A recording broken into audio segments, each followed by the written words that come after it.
Okay, we're looking at Luke. If you're a visitor here, what we're doing is looking through the whole of Luke. And so we've got to a point now in what we call chapter 9. And I've forgotten the water. Sorry. Shepherds, could you just... Oh, thank you. Thank you very much. Thank you. I suppose I should point out the product placement other travel mugs are available.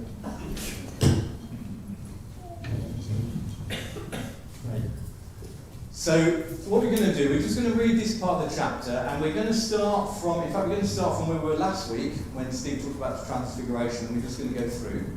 So, if I could have the words up on the screen. Okay, so these are from the New American Standard Version of the Bible. I know other you have other versions, so I'm just going to read this to you. So, some 8 days after these sayings, he took along Peter and John and James and went up on the mountain to pray. And while he was praying, the appearance of his face became different, and his clothing became white and gleaming. And behold, 2 men were talking with him. They were Moses and Elijah, who, appearing in glory, was speaking of his departure which he was about to accomplish at Jerusalem. Now Peter and his companions had been overcome with sleep. But when they were fully awake, they saw his glory and the 2 men standing with him. And as these were leaving him, Peter says to Jesus, "Master, it is good for us to be here. Let us make 3 tabernacles, one for you, one for Moses, and one for Elijah," not realizing what he was saying. While he was saying this, a cloud formed and began to overshadow them. And they were afraid as they entered the cloud. Then a voice comes out of the cloud saying, "This is my son, my chosen one. Listen to him." And when the voice had spoken, Jesus was found alone. And they kept silent and reported to no one in those days any of the things which they had seen. On the next day, when they came down from the mountain, a large crowd met him. And a man from the crowd shouted, saying, "Teacher, I beg you, look at my son. He's my only boy." And the Spirit seizes him, and he suddenly screams, and it throws him into a convulsion with foaming at the mouth. And only with difficulty does it leave him, mauling him as it leaves. I begged your disciples to cast it out, but they could not. And Jesus answered and said, "You unbelieving and perverted generation, how long shall I be with you and put up with you? Bring your son here." And while he's still approaching, the demon slams him to the ground and threw him into a convulsion. But Jesus rebuked the unclean spirit, healed the boy, gave him back to his father. And they were all amazed at the greatness of God. But while everyone was marveling at all he was doing, he said to his disciples, "Let these words sink into your ears. For the Son of Man is going to be delivered into the hands of men." But they did not understand this statement, and it was concealed from them so they would not perceive it. And they were afraid to ask him about this statement.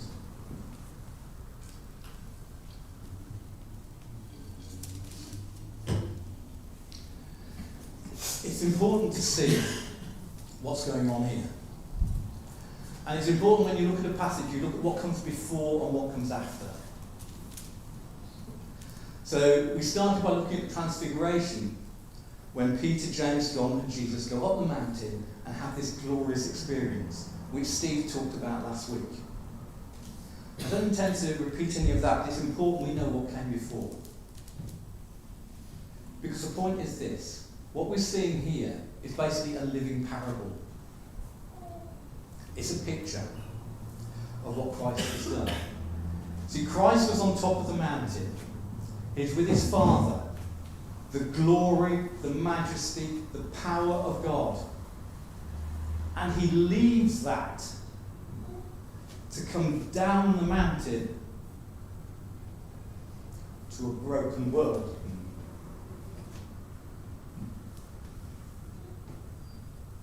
He could have stayed on the mountaintop.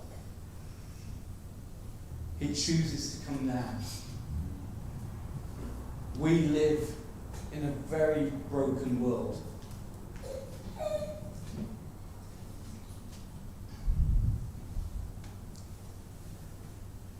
So he comes down to a world filled with spiritual squalor and distress in order to make known what his Father is really like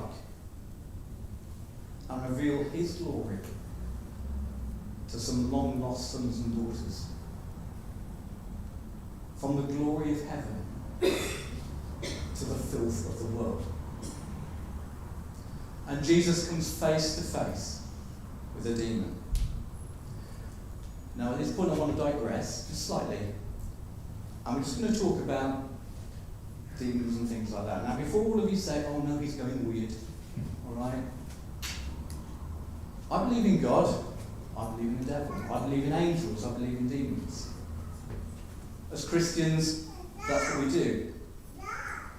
And the Bible tells us a little bit about the character of the devil, or the Satan. And we don't want to dwell on this, we're not going to spend a long time on this, but it's important that we know what the Bible teaches about these things.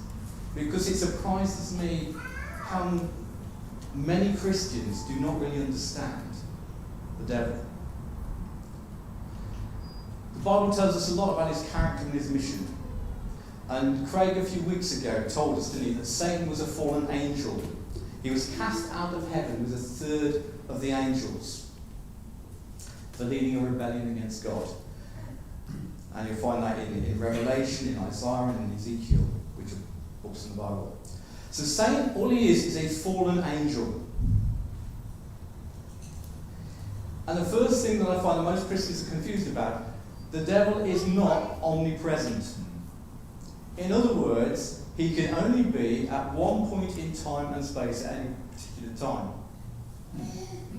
He's not like God. God is everywhere. He is not God. He is an angel. He can only be in one place at a time. If any of you want to read a really good book that really exposes a lot of what the devil is, how many of you read the Screwtape Letters? Oh, you ought to. You all ought to read the Screwtape Letters. It's a wonderful book. It's written by C.S. Lewis. And they're letters from an imaginary senior demon to his nephew, who's an apprentice demon. And basically, the apprentice demon is given a Christian to work on. And these letters are a correspondence between the nephew, the junior devil, asking the senior devil, how's the best way to go about it? And one of the best bits in the book, I find, is the bit where he's asking, he's trying to get the Christians to disagree. You know, and he keeps sort of saying to his Christian project that maybe he didn't really rise from the dead and all the rest of it.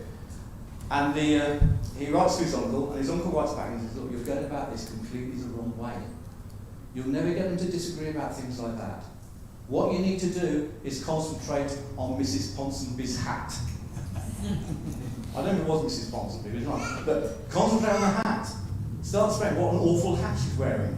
And before long, they'll all be talking about the hat. And I just thought that is so typical of churches. You know, it's the little things that we really start griping about. The feedback on the sound desk. You know, that we do. You know, I feel sorry for the sound. You know, if everything's going fine, no one notices something. If anything goes wrong, goodness me. Anyway, there's only a finite number of demons. He's not all powerful. He can't do everything that God can do. And his best weapon, well, his most powerful weapon, does anyone know what the devil's most powerful weapon is? It is God, basically. He talks, and he talks rubbish. And that's the thing.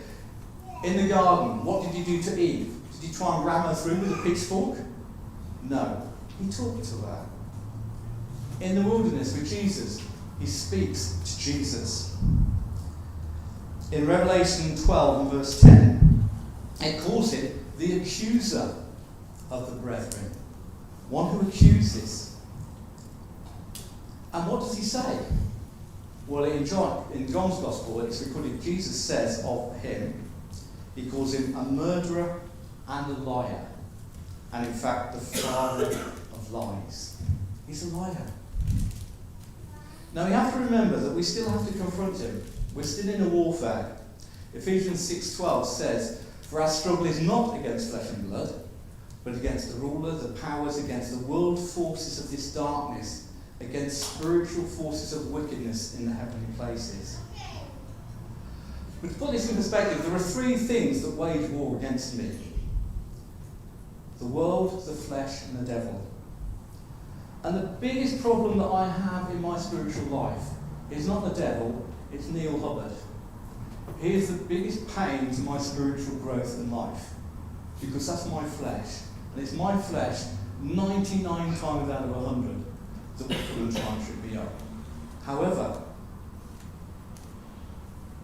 when we do come into that face-to-face confrontation with maybe a demon or whatever, there's something you have to remember.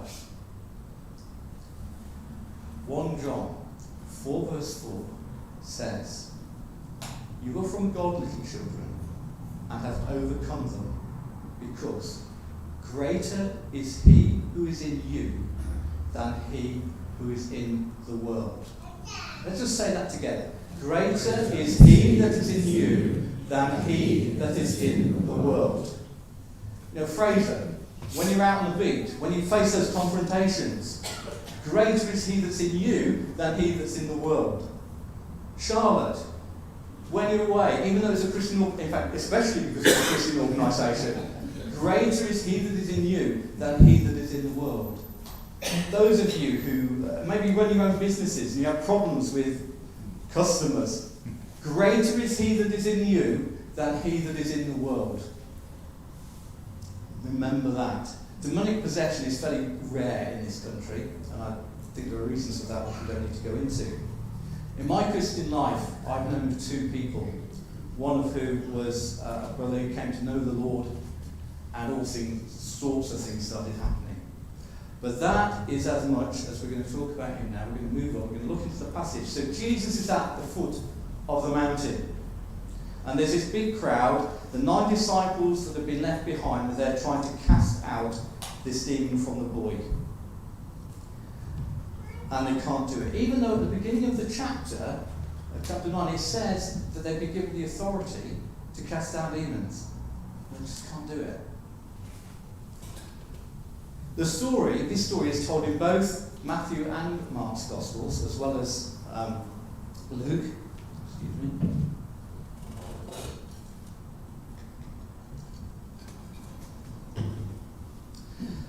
Luke misses out some of the details in his account, but he adds others. Luke doesn't record the conversation between Jesus and the boy's father.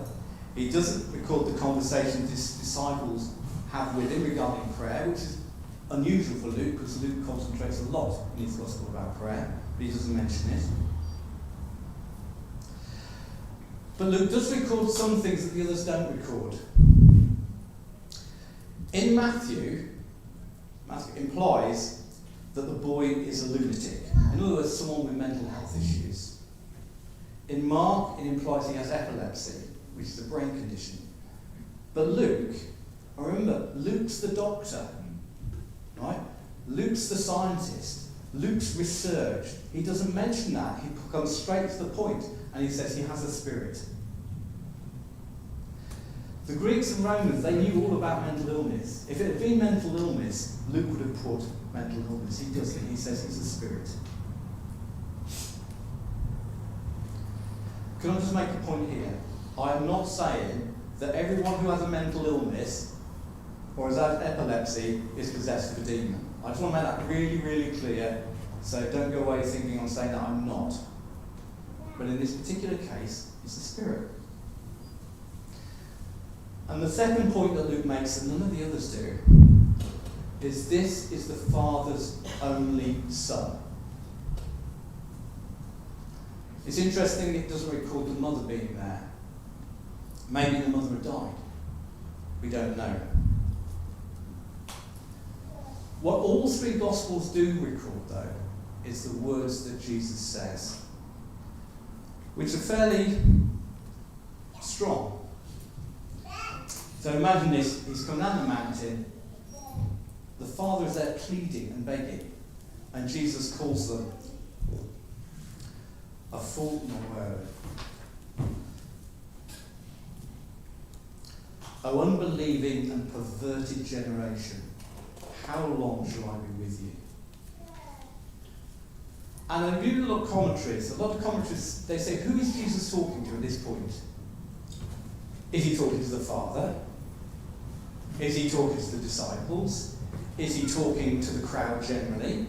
A lot of commentators think that he's probably talking to the disciples because they can't cast out the demon. And I think you have to look at the context here.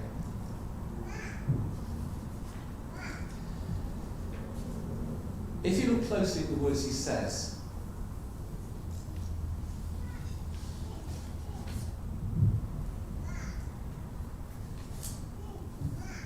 the words he's quoted from are a song in the Old Testament. It's going from a song way back in Deuteronomy 32. It's commonly called the Song of Moses. It's a beautiful song. But basically, this father and his only son, he shouts out. The Bible uses strongly, it says the Father begs. He begs the disciples. He's begging Jesus to look at his Son. The Father is being robbed of a relationship with his Son because of demonic possession. And he's convulsing his Son. His Son, it's twisting his limbs. It distorts his features until he foams at the mouth. In my Bible, it talks about him mauling him. It batters him. It shatters him. The Greek means it breaks in pieces. It talks about the demon dashing him on the ground, tearing him apart, slamming him. This is a very violent thing that's happening to him. Again, the Greek means to burst. It's as if the demon is trying to smash him against the ground so he bursts. And his father is appealing to Jesus. He begs him. He beseeches him. This is distressing, very distressing for the father. Think how distressing this is for Jesus. So many of us have an English view of Jesus. White, middle class, no emotions. Nothing can be further from the truth. Jesus showed his emotions on more than one occasion. It often talks about Jesus having compassion. Do you know what that word compassion means? It means his guts churned. He had that feeling in his belly of just absolute horror.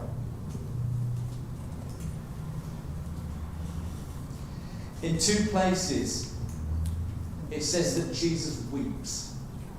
He weeps over Jerusalem and he weeps for his friend Lazarus. Jesus feels. Jesus engages his emotions with what is going on.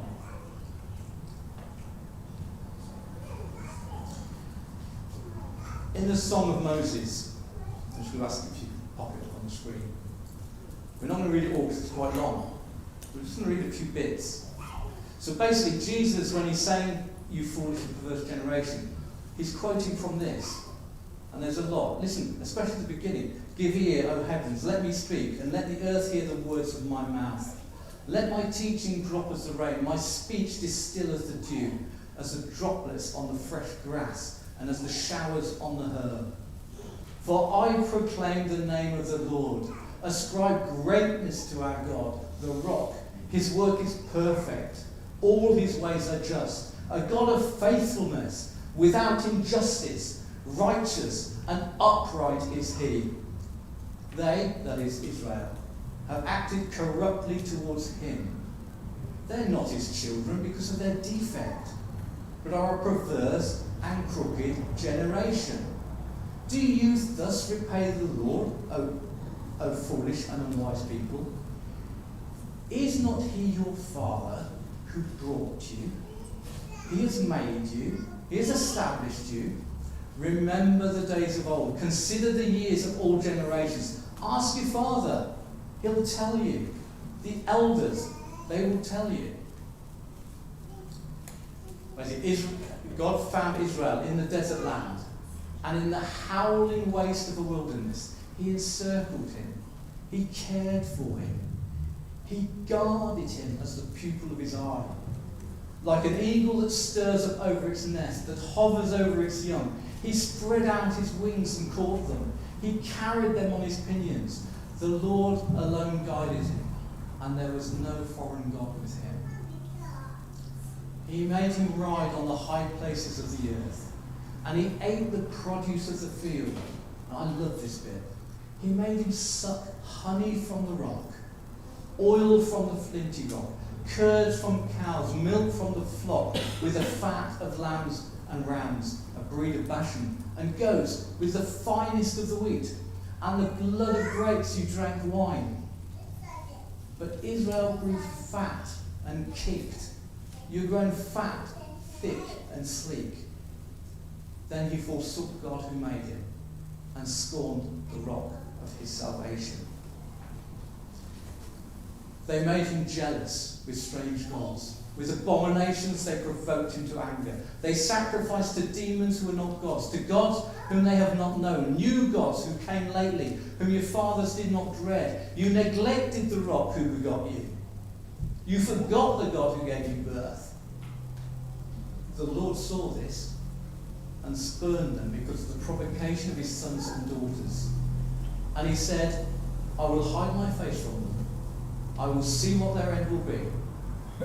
For they are a perverse generation, sons in whom is no faithlessness.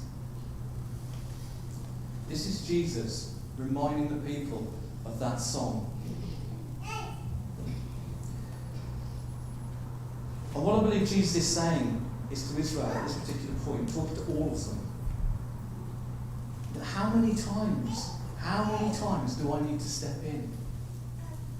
How many times do I need to rescue you? You keep making mistake after mistake. Yeah, isn't this the words of a parent to their teenage child when they're leaving home? And I know some of you are parents, and you know that they make mistakes. And you're there, and you feel the pain. But you're there, you still love them. You still care for them. These are the words of unconditional love from an unconditional lover. In that song of Moses, one of the bits talks about God being perfect and just, whereas we are twisted and crooked, just like a demoniac. And this love explains what happens next.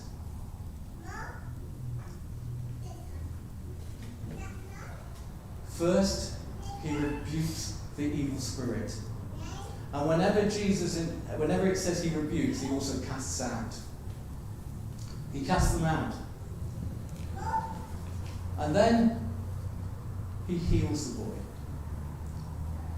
One of the people who I said I knew who was possessed, in my own experience, after he'd been prayed for and after the spirit had been cast out, he spent many, many months having medical treatment just to repair the damage that had been done. In many people I know where demons have been cast out, they need that healing process as well. But then this is the best bit. He gives him back to his father. So can you imagine what the father's feeling at this time? His son, basically, has come back to him. His son is freed. The relationship is restored. Dreams are called back to life again. Fulfillment where a moment there was hopelessness. Tears of joy. His lost son is found again. Later on in Luke, in chapter 15, there's probably my favourite parable. Now I know that I won't get to preach on that because I just won't, because it's my favourite parable. But that's the story of a father looking out for his son. And when he sees his son, he doesn't just walk to him. He doesn't wait for the son to come to him. It says he runs to him. And it says he hugs him.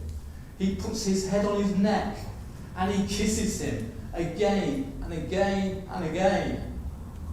When this son is covered with a pig poo, the stench must have been awful. Under his fingernails, in his hair. But the father hugs him and he kisses him because that's our father. That's the one who wants us back. I hope you can see what's going on here. Jesus wants to give us back to our Father. But as the kids learned at Holiday Club, there's a choice that we have to make. It's up to us. There's a guy called Dave Gooding, and he puts it a bit like this. How then should our trouble be put right, and sons and daughters be won back to the Father? If the trouble began with ingratitude and then unbelief, deepening into disobedience and alienation and faithlessness until any old religion, demonic power or superstition was more attractive and fascinating than the Father himself, it's obvious that mere moral sermons and exhortations would be inadequate to bring them back. It would need a new revelation of the Father, of his majesty and glory, to awaken a sense of the incomparable wonder of God and invoke faith, worship and obedience. And that's what's just happened. It took the Son of the Father to do it.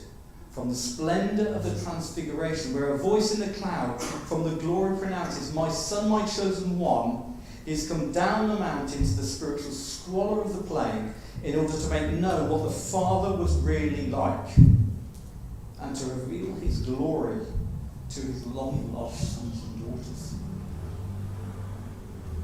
And the effect on the people, it says they were amazed at the majesty of God. The Greek again gives this impression, it means they were struck out of their senses. In other words, they had their minds blown. And while the crowd is there, marvelling at all he's doing, and if the band want to come back. So while he's there, he says to his disciples, "Let these words sink into your ears. For the Son of Man is going to be delivered into the hands of men." He's telling them again the things that they won't expect are going to happen. What were the last words spoken on the mountaintop, out of the cloud? "This is my Son, my chosen one. Listen to him." But then he said, the disciples didn't understand. the bit that's quite hurtful and painful is it said they were too afraid to ask.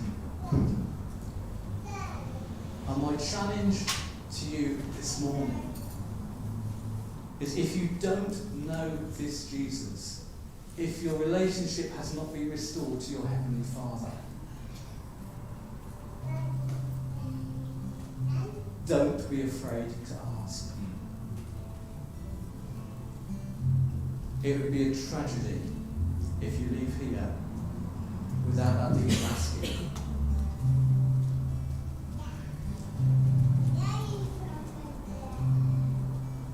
Heavenly Father, just pray that some of my words, Lord, if they haven't originated from your heart, then I just pray that you just wipe them away from people's memory.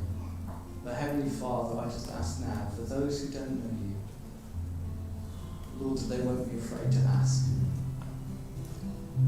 They won't be afraid to ask for you to reveal yourself to them, for you to prove yourself to them, that they may know the reality in their heart of having a Father who wants them back.